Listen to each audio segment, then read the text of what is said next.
Leaving a baby behind. Where have you been all this time? I could hear crying outside the house the whole time, bellowed my neighbor, George, with his wife, Julia, visible behind him.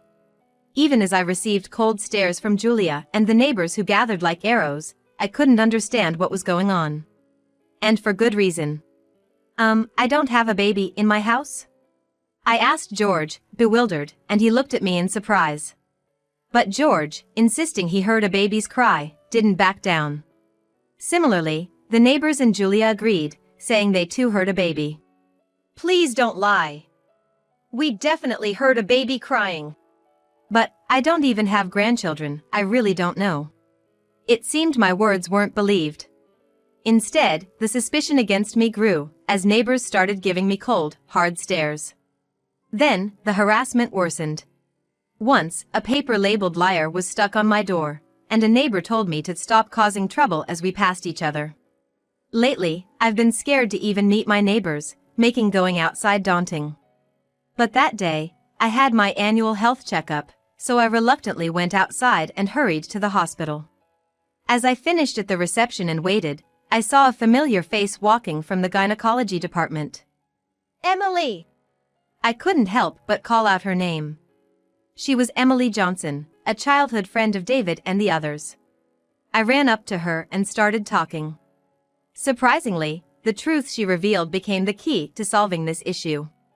My name is Susan Miller. After graduating from high school, I married a man I met through a blind date arranged by my boss at work. He was 10 years older than me, and while we often didn't see eye to eye, we somehow made our marriage work. 2 years into our marriage, I was thrilled to find out I was pregnant with our son, David. I had believed my husband would be happy too, but instead, he grew distant, refusing to acknowledge David and eventually asked for a divorce. After the divorce, I learned from acquaintances that my husband had been having an affair with a young woman who had recently started working at his company. The revelation that he had been unfaithful and was unwilling to even pay child support for our son filled me with anger. However, for the sake of my precious son, I continued to work, switching jobs after the divorce and starting a new life. Having lost my parents at a young age and with few relatives to rely on or friends to confide in, I felt anxious about raising David on my own. But seeing his smiling face when I came home gave me the strength to keep going. David grew up to be a kind-hearted and earnest young man, excelling academically through elementary, middle, and high school, and was expected to go to a prestigious university. However, he decided not to pursue higher education. Despite his teachers advising him to go to college, I worked extra shifts to ensure we wouldn't struggle financially if he chose to go. But he didn't want to burden me and chose not to attend. As a single mother working late nights, I worried him. His unexpected decision brought me to tears. I had always hoped he would go to college and learn as much as possible. Ideally, as a mother, I should have been able to support him through college, but he couldn't bear to see me work so hard anymore. Mom, I'm going to work too, so you don't have to worry about me anymore. I'm an adult now, he said. The thought of my son, who used to cry so much, worrying about me was incredibly touching. At the same time, I didn't want to make him worry any more than he already had. Once he started working, he began contributing to the household, which made it possible for me to work less.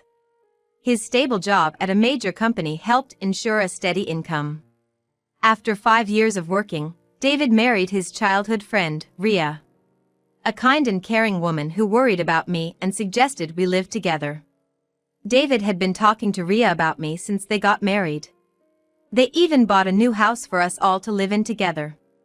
So, I moved out of the cheap apartment I had lived in since the divorce and started living with David and his family. I'm so grateful to David, who has grown up and become a responsible adult. Thank you for everything you've done for me, I said to him, filled with gratitude and guilt. He replied with the same smile he's always had, saying he was happy to live with me. I want to give back to you for raising me on your own. I still remember tearing up at those words, deeply moved by my son's concern. Time has passed, and now David has been promoted and is doing well at work. I had hoped to see my grandchildren, but since both David and Rhea work, they haven't had children yet. Still, I started saving money, hoping it would help them in the future. My hardships are a small price to pay if it benefits my grandchild someday. You don't need to worry, Mom. I'm working too, David would say, looking concerned. I'd shake my head slightly and reply, I want to work. Having savings for emergencies is important. There was a time in the past when my ex-husband secretly got into debt over his obsession with gambling. When the repayment day came, he couldn't pay back, and scary people even showed up at our house. That time, I managed to settle the situation by giving away all the savings I had made in place of my ex-husband. Since then, I've been diligently saving money, keeping it in my bank account for any emergencies. It was about a year and a half after I started my part-time job. That day, there was a family gathering, so I had been at my relative's house since morning. It had been years since our last meeting, so we had a lot of catching up to do, and time flew by quickly. Usually, Ria and I share household chores, but that day she suddenly had to work, leaving me in charge. I needed to prepare dinner before David and the others returned home. When I hurried back home, I noticed a familiar face standing in front of the house. There were a few neighbors and George, our next-door neighbor. As I rushed to the front of the house, wondering what had happened, George, noticing me, suddenly burst out in anger. Where have you been all this time, leaving a baby alone? The baby has been crying outside the house the whole time. Behind George, who was yelling at me, I could see his wife, Julia. Faced with the cold stares of the neighbors and Julia, I was completely confused. There shouldn't be any baby crying at my house, as there were no children there. There's no baby at my house? I asked, perplexed. George looked at me in surprise. But he insisted that he had heard a baby crying. Agreeing with George, the neighbors and Julia also claimed they heard the baby's cries. Don't lie. We definitely heard a baby crying. But I don't have grandchildren either. I really don't know anything about it. My explanation didn't seem to convince them. Instead, the distrust towards me seemed to grow, and the neighbors started to glare at me coldly. In the end, no one listened to my side of the story. I decided to tell David and the others about the incident. David looked puzzled, but his wife, Ria, just suggested it might have been a misunderstanding. But everyone heard the baby crying. Maybe it was the sound from the TV, or it could have been the vacuum cleaner that sounded like that. It's hard to believe that such sounds could be mistaken for a baby's cries. David didn't seem interested in identifying the source of the noise, just suggesting it was probably a mistake. As I struggled with my dissatisfaction, Ria abruptly ended the conversation. If it's about ghosts, it's scary, right? Let's just drop this topic. Was Ria always the type to cut into conversations and end them like this? But, faced with her cheerful voice, I couldn't say anything else. In the end, the cause remained unknown, and the topic was dropped. A few days later, as I was returning home from my part-time job as usual, I bumped into George and his wife. As we passed each other, I greeted them. But they didn't greet me back. Instead, George approached me angrily. Enough is enough. Your baby is too loud. As I said before, there's no baby at my house. Despite my words, George shook his head, insisting it was a lie, and began shouting in front of my house. The baby might be in danger. Don't scream at or hurt the baby, he irrationally accused. I pleaded with him to stop spreading baseless lies, but George wouldn't listen. As he continued to raise his voice in front of my house, neighbors started peeking out of their windows to see what was happening. Unable to withstand the stares of those around me, I eventually shouted out. There's really no baby here. Please stop spreading lies. As I said this, George glared at me intensely and spat out, liar, before walking away. I let out a small sigh over this baseless accusation. Why would they hear a baby's cry coming from my house? David and Ria couldn't figure it out either, and it's not like Ria had a secret child. The more I thought about it, the more it confused me, and I even started to get a headache. But the harassment from George and the others didn't stop there. Once, a paper labeled liar was stuck on my door, And another time a neighbor told me, "Stop causing trouble," as we passed each other. I tried discussing it with David, but we couldn't come up with any solution since neither of us had any clue. Amidst accumulating fatigue and worry, I continued with my daily life. Recently, I've been afraid to even meet my neighbors, making it hard to step outside. However, on that day, I had my annual health checkup and had to go out, so I quickly headed to the hospital. As I was waiting in the waiting room after registering, I saw a familiar face walking from the maternity ward. "Emily!" I instinctively ran up to her. She was Emily, a childhood friend of David and the others. When she saw me, she stepped back in utter surprise. As I approached her, I noticed she was holding a small sleeping baby in her arms. I hadn't heard anything about her getting married or pregnant from David, but it seemed she was now a mother. We used to play together with David and others, and she often came to our house. I was astonished to see that Emily, whom I hadn't met for so many years, now had a child. While surprised, I asked her when she got married. "I got pregnant, so I got married." She had already had a small wedding with just family, and now she was busy with her new life as a mother. Having raised David on my own, I understood the challenges of parenting. I asked if she wanted to have tea, but she politely declined with a troubled smile. That's when I felt something was off. Emily used to be more approachable, always wearing a bright smile, and would excitedly run up to me whenever we met by chance. But now, she just showed a strained smile and seemed to avoid getting into deep conversations, quickly leaving. The Emily who used to chat with me so freely seemed to have grown up and lost the carefree smile of her younger days. Feeling a bit sad, I waved goodbye to Emily.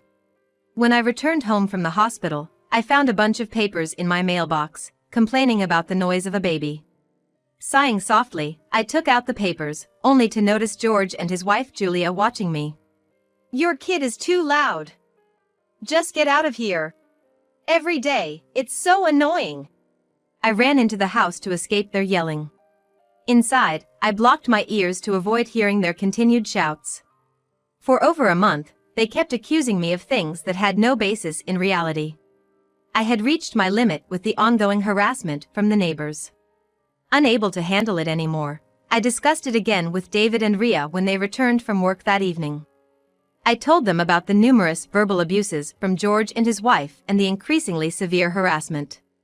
"I can't take their harassment anymore. I hate to leave this house, but could we consider moving?"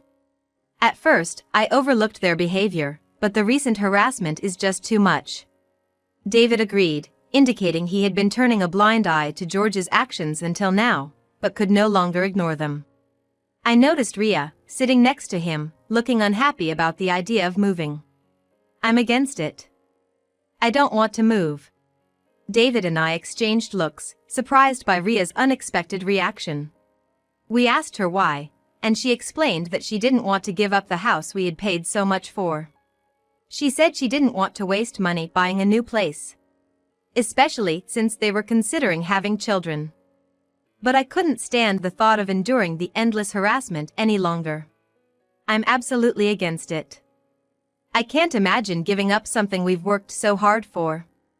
Besides, my workplace is close to our home, and leaving here just isn't an option." I couldn't understand why Ria, who was always so kind, was being so adamantly opposed.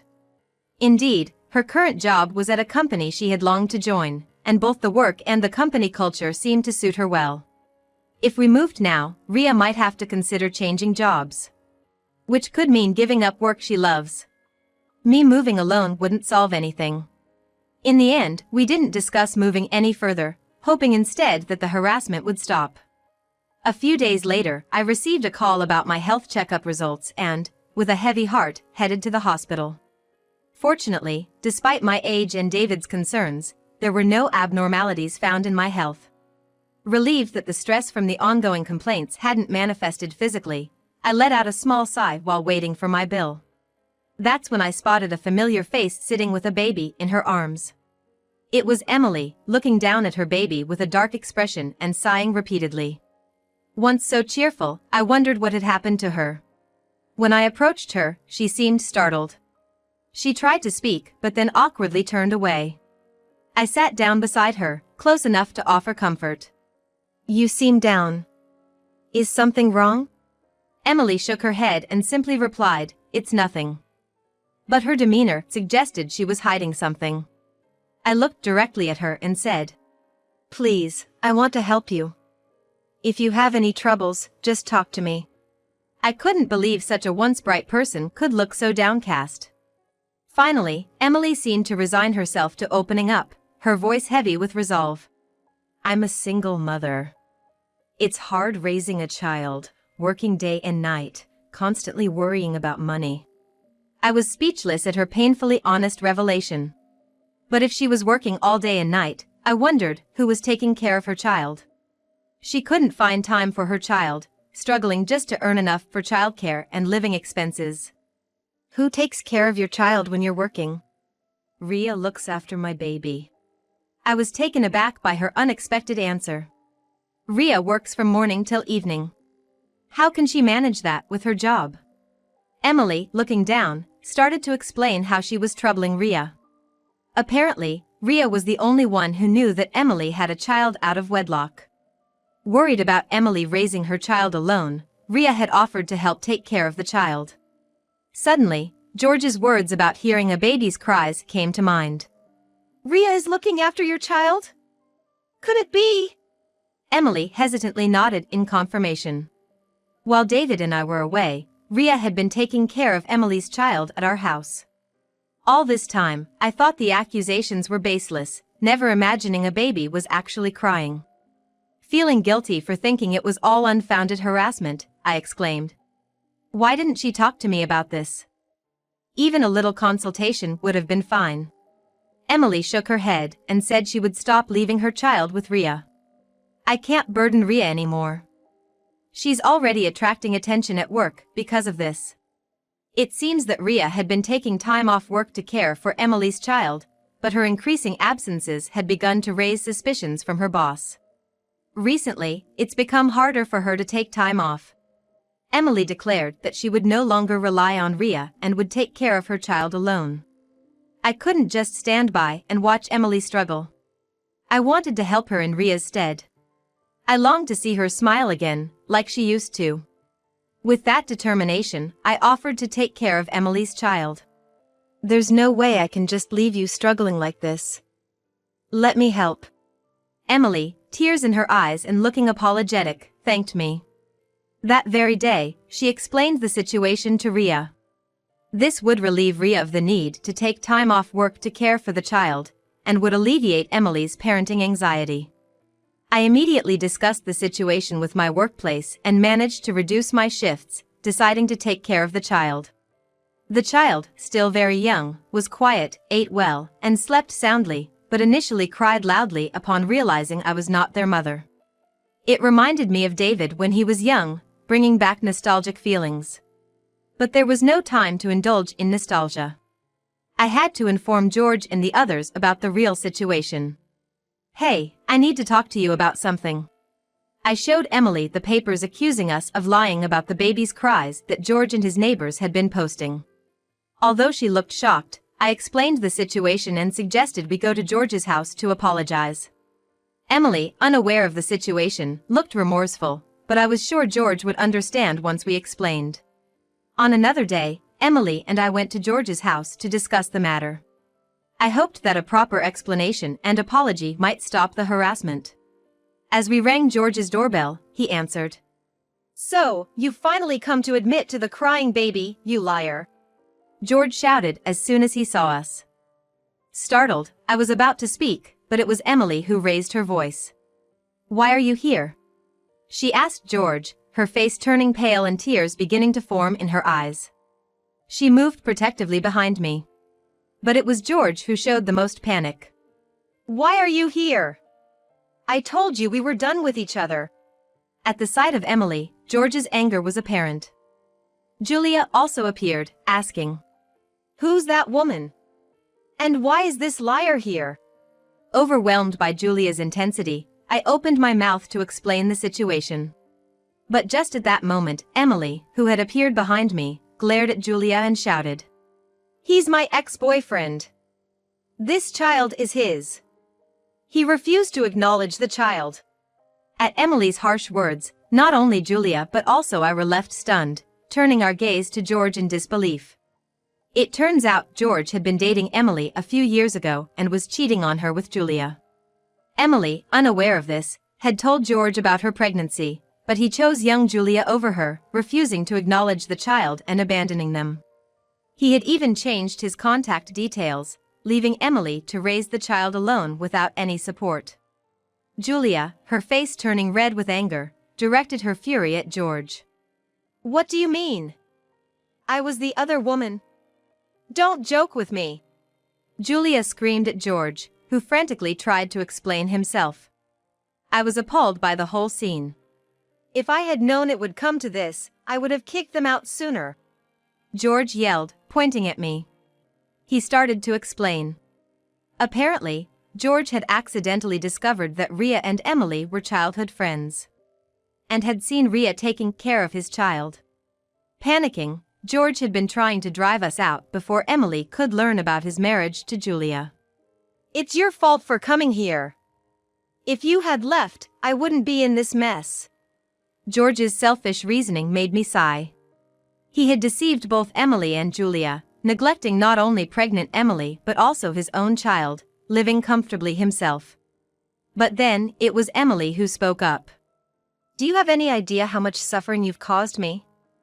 And to think, you cheated not just on me but with someone else too." Emily's words, spoken in a cold tone, visibly drained the color from George's face. "It's all in the past," George replied quietly, only to be interrupted by Julia, who began to gather her belongings, glaring at him. "This is over, George. You cheated and had a child without telling me? That's the lowest. If I had known, I never would have married you." She declared her intention to leave.